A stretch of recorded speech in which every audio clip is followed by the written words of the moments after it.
Hello friends, कैसे हो आप सभी। उम्मीद करते हैं आप सभी अच्छे होंगे। इस वीडियो में हम लेकर आए हैं क्लास 12 वालों के लिए दोस्तों, इंटरमीडिएट एग्जामिनेशन 2023 वालों के लिए एनुअल परीक्षा का दोस्तों यहाँ पे हिंदी 100 मार्क्स लैंग्वेज पेपर का, चाहे आप आईएससी, आईकॉम या फिर आर्ट्स में हो, तीनों स्ट्रीम छात्रों के लिए दोस्तों सिलेबस एक ही रहता है। यहाँ पे हम लोग मॉडल सेट क्वेश्चंस को देखने वाले हैं। टोटल 50 ऑब्जेक्टिव मैं आप लोगों को बताने वाला हूँ, जो आप सभी के एग्जाम्स के लिए बहुत ही इंपॉर्टेंट रहेंगे। यहाँ से कई सारे क्वेश्चन जो आप सभी को डायरेक्ट देखने को मिलेंगे, ठीक है।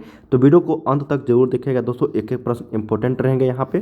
टोटल आप लोग को 50 ऑब्जेक्टिव क्वेश्चन जो 50% किया गया, उसी के आधार पे हम लोग यहाँ पे क्वेश्चंस आंसर करने वाले हैं, ठीक है। वीडियो को लाइक जरूर कर लीजिएगा, चैनल को सब्सक्राइब कर लीजिएगा, ताकि इसी तरीके से नए वीडियोज़ का नोटिफिकेशन आपको मिलते रहेंगे। और शेयर भी कर देना दोस्तों। वीडियो के डिस्क्रिप्शन में आपको वेबसाइट का लिंक starkstudypoint.com का, वहाँ से आप लोगों को काफ़ी सारे क्वेश्चंस का प्रैक्टिस सेट देखने को मिल जाएंगे, या फिर वीडियो के डिस्क्रिप्शन में या फिर गूगल पे जाके सर्च कर सकते हो, ठीक है। चलिए, यहाँ पे प्रश्न संख्या 1 से 50 तक के प्रत्येक प्रश्न के साथ 4 विकल्प दिए गए हैं, जिनमें से एक सही है दोस्तों।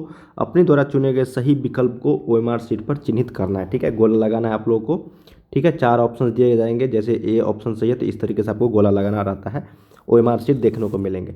चलिए, यहाँ पे पहला प्रश्न देखते हैं हम लोग कि बातचीत के माध्यम से बालकृष्ण भट्ट क्या बतलाना चाहते हैं। देखिए, बातचीत चैप्टर जो है, जिनके लेखक है दोस्तों बालकृष्ण भट्ट, ठीक है। वो इस चैप्टर के द्वारा वो क्या बतलाना चाहते हैं। बातचीत की शैली, भाषण की शैली, संवाद की शैली, या फिर इनमें से कोई नहीं। देखिए, जब बातचीत कर लेंगे तो इसमें भाषण, संवाद सारी चीज़ आ जाते हैं।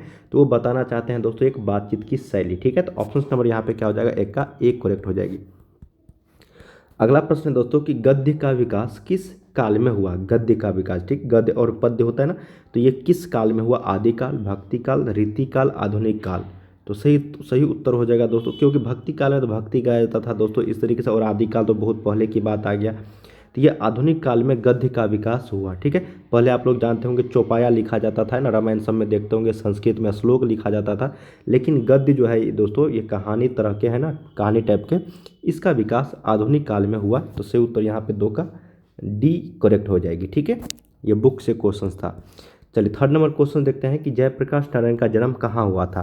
तो जयप्रकाश नारायण जी का जन्म बिहार में हुआ था दोस्तों, सिताब दियारा में, ठीक है। तो ऑप्शन नंबर यहाँ पे क्या हो जाएगा, 3 का बी हो जाएगा, सिताब दियारा, जिसको हम लोग लोकनायक जयप्रकाश नारायण संपूर्ण क्रांति के जनक भी मतलब कहते हैं हम लोग, संपूर्ण क्रांति के लेखक भी हैं आप लोगों के बुक्स में। अगला है कि दिनकर किस युग के कवि माने जाते हैं। रामधारी सिंह दिनकर की बात हो रही है, तो वो माने जाते हैं दोस्तों छायावाद उत्तर युग की, छायावाद उत्तर युग, ठीक है। तो सही उत्तर यहाँ पे ऑप्शन नंबर 4 का एक करेक्ट हो जाएगा। और आप लोग के बुक्स में ये अर्धनारीश्वर चैप्टर लिखे हैं, रामधारी सिंह दिनकर, जिनका जन्म बिहार राज्य के बेगूसराय जिले में हुआ था, ठीक है। फिफ्थ नंबर है कि मालती के पति किस व्यवसाय से जुड़े थे, ठीक है। तो मालती के पति जो रहते हैं दोस्तों, ये रोज चैप्टर में, जिनके लेखक है सच्चिदानंद हीरानंद वात्स्यन अज्ञे। तो ये रोज चैप्टर के मुख्य पात्र है मालती। उसके पति जो रहते हैं वो एक डॉक्टर रहते हैं, ठीक है। क्या रहते हैं, डॉक्टर महेश्वर। अगला है 6 नंबर कि सन 1926 में भगत सिंह ने किस दल का गठन किया था। तो ये किया था दोस्तों नवयुवक भारत सभा, नवयुवक संघ, नौजवान दल, या फिर नौजवान भारत सभा। तो कि भगत सिंह आप सभी के बुक्स में लिखे हैं चैप्टर एक लेख और एक पत्र।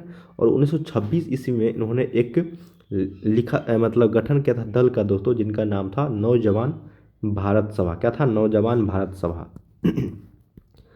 अगला है हमारे पास कि ओ सदानीरा के लेखक है। तो ओ सदानीरा चैप्टर जो आप सभी के बुक्स में, वो दोस्तों लिखा गया है किन के द्वारा, तो जगदीश चंद्र माथुर जी के द्वारा।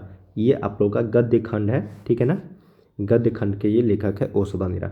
अगला है कि नामवर सिंह, जो आप सभी के बुक में जो चैप्टर लिखे हैं नामवर सिंह, वो प्रगीत और समाज किस त्रैमासिक पत्रिका के संपादक रहे हैं, ठीक है। तो 4 ऑप्शन दिए गए, आलोचना, समालोचना, प्रयाग, या फिर प्रदीप। तो देखिए दोस्तों, ये आलोचना त्रैमासिक पत्रिका का संपादक रहे हैं नामवर सिंह, और आप सभी के बुक्स में लिखे हैं प्रगीत और समाज। चलिए, अगला प्रश्न देखते हैं हम लोग। कहा गया है कि त्रिछ किसका पर्याय बनकर उभरा है। त्रिछ चैप्टर है उदय प्रकाश जी के द्वारा लिखा हुआ। आतंक का, शांति का, सद्भावना का, या फिर इनमें से कोई नहीं। तो ये उभरा है दोस्तों आतंक का। ऑप्शन नंबर यहाँ पे एक करेक्ट हो जाएगा। अगला है 10 नंबर की शिक्षा पाठ के रचयिता कौन है। क्या है दोस्तों, शिक्षा पाठ के रचयिता कौन है। तो शिक्षा जो चैप्टर है आप सभी बुक्स में, उनके लेखक है जे कृष्णमूर्ति, ठीक है, जे कृष्णमूर्ति के द्वारा लिखा हुआ। अगला है कि जैसी के काव्य की भाषा कौन सी थी। तो जैसी, मलिक मोहम्मद जैसी, जो आप सभी के बुक्स में चैप्टर लिखे हैं करबक, ठीक है ना, ये पद्य खंड का है, मतलब काव्य खंड का, ठीक है ना। तो जयसी के काव्य की जो भाषा थी दोस्तों वो अवधी थे। कौन था? अवधी भाषा में लिखते थे। अगला है कि सूरदास के दीघा गुरु कौन थे? तो सूरदास जी के दीघा गुरु जो माने जाते हैं वो वल्लभाचार्य जी को माना जाता है। Option number C. चलिए अगला प्रश्न है कि तुलसीदास के दोनों पदों में किस रस की व्यंजना हुई है? तो ये भक्ति, वात्सल, श्रृंगार या फिर रौद्र। तो सही उत्तर यहाँ पे हो जाएगा भक्ति रस का। ठीक है। अगला है 14 नंबर की छपई कितनी पंक्तियों का छंद होता है? ये छपई जो चैप्टर है दोस्तों नवादास जी के द्वारा लिखा हुआ, इसी चैप्टर से रिलेटेड प्रश्न है। तो सही उत्तर यहाँ पे 6। ठीक है। अगला है कि तुमुल कोलाहल कलह में किसकी रचना है? तो ये जयशंकर प्रसाद जी के द्वारा लिखा हुआ है। ऑप्शन नंबर यहाँ पे बी करेक्ट हो जाएगी। 15 का काव्यखंड है। 16 नंबर है कि कवयित्री स्वयं को असहाय क्यों कहती है? ये किसकी बात हो रही है दोस्तों? कवयित्री, ये आपका पुत्र वियोग जो चैप्टर है सुभद्रा कुमारी चौहान जी के द्वारा लिखा हुआ, क्योंकि वो पुत्र वियोग के कारण जो है असहाय महसूस करती थी। ठीक है ना, स्वयं को। तो सही उत्तर यहाँ पे 16 का सी हो जाएगा।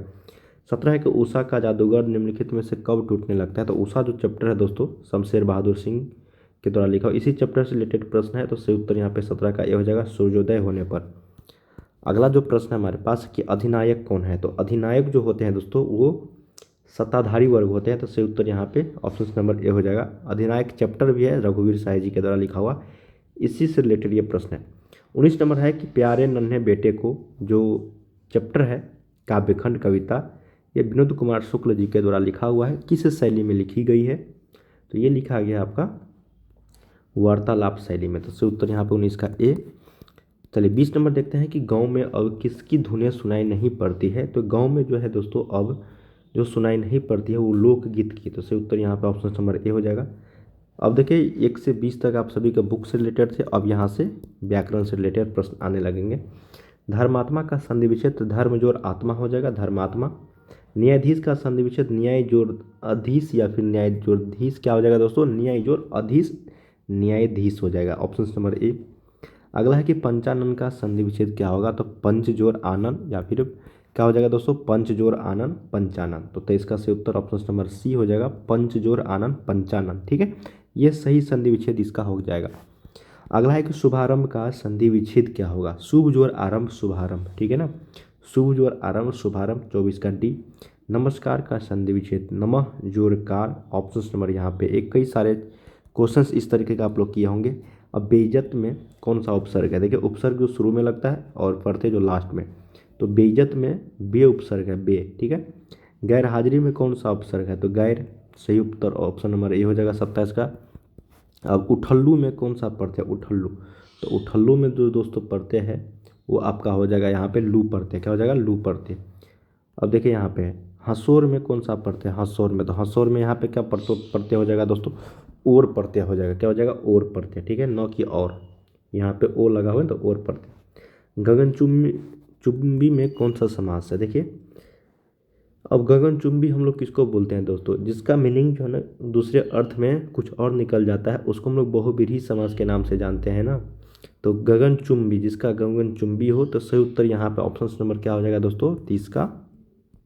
बट यहाँ पे सही उत्तर हो जाएगा दोस्तों गगनचुंबी का। जो गगन चुंबने वाला वो तत्पुरुष समास कहलाता है। ऑप्शन नंबर यहाँ पे बी करेक्ट हो जाएगा। ठीक है। चलिए अगला प्रश्न है दोस्तों कि राजा रानी में कौन सा उपसमास है? तो राजा और रानी दो अलग अलग शब्द हो जाएगा, तो ये द्वंद्व समास का उदाहरण हो जाएगी। अगला है कि धीरे धीरे में कौन सा समास है? ठीक है ना, तो धीरे धीरे में यहाँ पे जो समास हो जाएगा दोस्तों वो आपका अव्ययीभाव समास हो जाएगा। कौन सा? अव्ययीभाव। अब रामायण में कौन सा समास है? रामायण में। ठीक है ना, तो यहाँ पे रामायण में जो समास हो जाएगा दोस्तों वो हो जाएगा आपका तत्पुरुष समास। ठीक है ना। चलिए अगला प्रश्न देखते हैं हम लोग कि विद्यार्थी में कौन सा समास है? विद्यार्थी। तो विद्या जो अर्थी यहाँ पे विद्यार्थी में समास हो जाएगा वो तत्पुरुष समास हो जाएगी। सही उत्तर ऑप्शन नंबर बी। अगला है कि जिसे वाणी द्वारा व्यक्त न किया जा सके। अब अनेक शब्दों के लिए एक शब्द आ गया, जिसे वाणी द्वारा व्यक्त न किया जा सके उसको हम लोग क्या कौन सा बोलेंगे दोस्तों? कौन सा वाणी? असभ्य, मृदु या फिर गाली या फिर अनिवर्चनीय। तो सही उत्तर यहाँ पे अनिवर्चनीय बोलेंगे हम लोग, जिसे वाणी द्वारा व्यक्त न किया जा सके। अगला है कि तीव्र बुद्धि वाला जो कहलाता है उसको हम लोग बोलते हैं क्या? कुशार्ग, बुद्धिमान, समझदार या फिर आज्ञाकारी। तो देखिए दोस्तों तीव्र बुद्धि वाला को हम लोग बोलते हैं कुशार्ग। क्या बोलते हैं? कुशार्ग। ऑप्शन नंबर यहाँ पे ए। अगला है कि बादल का पर्यायवाची शब्द क्या है। तो बादल का पर्यायवाची शब्द मेघ, जलद, जलघर, उपयुक्त सभी हो जाएगा। निशा का पर्यायवाची शब्द हो जाएगा रात्रि, रात्र, यामिनी, उपयुक्त सभी, ऑप्शन नंबर डी। 39 है कि कृष्ण का विलोम। तो कृष्ण जो होता है दोस्तों यहाँ पे सही उत्तर जो हो जाएगा यहाँ पे वो हो जाएगा शुक्ल। क्या हो जाएगा? कृष्ण का शुक्ल, ठीक है ना। कृष्ण पक्ष को शुक्ल पक्ष ये होता है ना, काला सफ़ेद उजला नहीं। आद्य का विलोम क्या होगा? तो आद्य का जो विलोम हो जाएगा वो अंत्य हो जाएगा, ठीक है ना। अंत्य, अंत नहीं, अंत प्रारंभ शुरू नहीं, अंत्य हो जाएगा। तो ऑप्शन नंबर यहाँ पे एक करेक्ट हो जाएगी। पूछा गया प्रश्न है, आप लोगों को इसी तरीके से याद करने हैं और जब भी देखने को मिलेंगे इसी तरीके से आपको लगाना है। ज्येष्ठ का विलोम क्या होगा? तो ज्येष्ठ मतलब होता है बड़ा, क्या होता है उसका छोटा हो जाएगा, ठीक है ना। तो ज्येष्ठ का जो विलोम हो जाएगा दोस्तों वो हो जाएगा कनिष्ठ। क्या हो जाएगा? कनिष्ठ। तम का विलोम, तम का जो उल्टा हो जाएगा वो हो जाएगा आपका ज्योति, ऑप्शन नंबर डी। अगला है दोस्तों कि संपत्ति का विलोम क्या है। तो संपत्ति का जो विलोम हो जाएगा आपका उल्टा विपत्ति हो जाएगा। तो ऑप्शन नंबर यहाँ पे 43 का क्या हो जाएगा? सॉरी, संपत्ति, ठीक है ना। देखिए संपत्ति यहाँ से दोस्तों यहाँ पे आपको दरिद्रता हो जाएगा। क्या हो जाएगा? यहाँ पे सही अर्थ जो हो जाएगा विलोम उल्टा दरिद्रता। संपत्ति यहाँ से दरिद्रता आप लोग को याद रखना है। ऑप्शन नंबर यहाँ पे डी करेक्ट हो जाएगी, ठीक है। विपत्ति कुछ और शब्द का यहाँ पे विलोम हो सकता है, ठीक है। चलिए 44 है कि श्रृंगार का विशेषण। देखिए विशेषण शब्द कई सारे पूछे जाते हैं, श्रृंगारिक हो जाएगा, ऑप्शन नंबर यहाँ पे ए। विस्मरण का विशेषण, तो विस्मरण का विस्मरणीय हो जाता है। व्याकरण का क्या हो जाएगा दोस्तों? यहाँ पे व्याकरण हो जाता है। क्या होता है? व्याकरण। तो ऑप्शन नंबर यहाँ पे बी करेक्ट हो जाएगा। चलिए अगला प्रश्न देखते हैं कि गला छूटना मुहावरे का अर्थ किस वाक्य से स्पष्ट हो रहा है। तो गला छूटना मुहावरे का अर्थ जापान से भारत की दोस्ती होगी, चीन से गला छूट गया। ऑप्शन नंबर यही आपका करेक्ट हो जाएगी। चांदी के जूते मारना, इसका मतलब ये हो गया दोस्तों यहाँ पे देखिए ना, कुछ अलग ही मीनिंग आप लोगों को देखने को मिलेंगे। चांदी के जूते नहीं बनते हैं, गलत। चांदी के जूते कम बनते हैं, चांदी के जूते राजा पहनते हैं, तीनों गलत है। ऑप्शन नंबर आपका बी करेक्ट हो जाएगी। अगला है कि अंधे की लकड़ी होना। तो अंधे को लकड़ी लेनी पड़ती है, गलत। अंधे लकड़ी के सहारे चलते हैं, देखिए ये भी आप लोग का यहाँ पे गलत हो जाएगा। अंधे की लकड़ी कमज़ोर है, ये भी गलत। ऑप्शन नंबर आपका सी। पुत्र पिता के लिए बुढ़ापे में अंधे को लकड़ी होता है, ठीक है ना। अधजल गगरी छलकत जाए मुहावरे का अर्थ क्या हो जाएगा दोस्तों? यहाँ पे गगरी भरी हुई होनी चाहिए, ओछा व्यक्ति अधिक प्रदर्शन करता है। ये ऑप्शन नंबर आपका बी जो है ये यहाँ पे करेक्ट हो जाएगी, सही अर्थ निकल कर आ रहा है। तो दोस्तों हम लोगों ने यहाँ पे टोटल जो क्वेश्चंस किए हैं 50 क्वेश्चंस किए हैं 1 से 50 तक, ठीक है ना। ये बिहार बोर्ड के द्वारा जारी मॉडल पेपर क्वेश्चन पेपर था दोस्तों प्रीवियस ईयर्स का। यहीं से आप लोग को काफ़ी सारे क्वेश्चन सेम टू सेम देखने को मिलेंगे, ठीक है ना। व्याकरण में इधर उधर हो सकता है लेकिन बुक का जो क्वेश्चन है वही रहते हैं। तो चलिए हम लोग मिलते हैं अगले वीडियो में दोस्तों। एक एक प्रश्न यहाँ पे आप लोगों के लिए इंपॉर्टेंट था, ठीक है।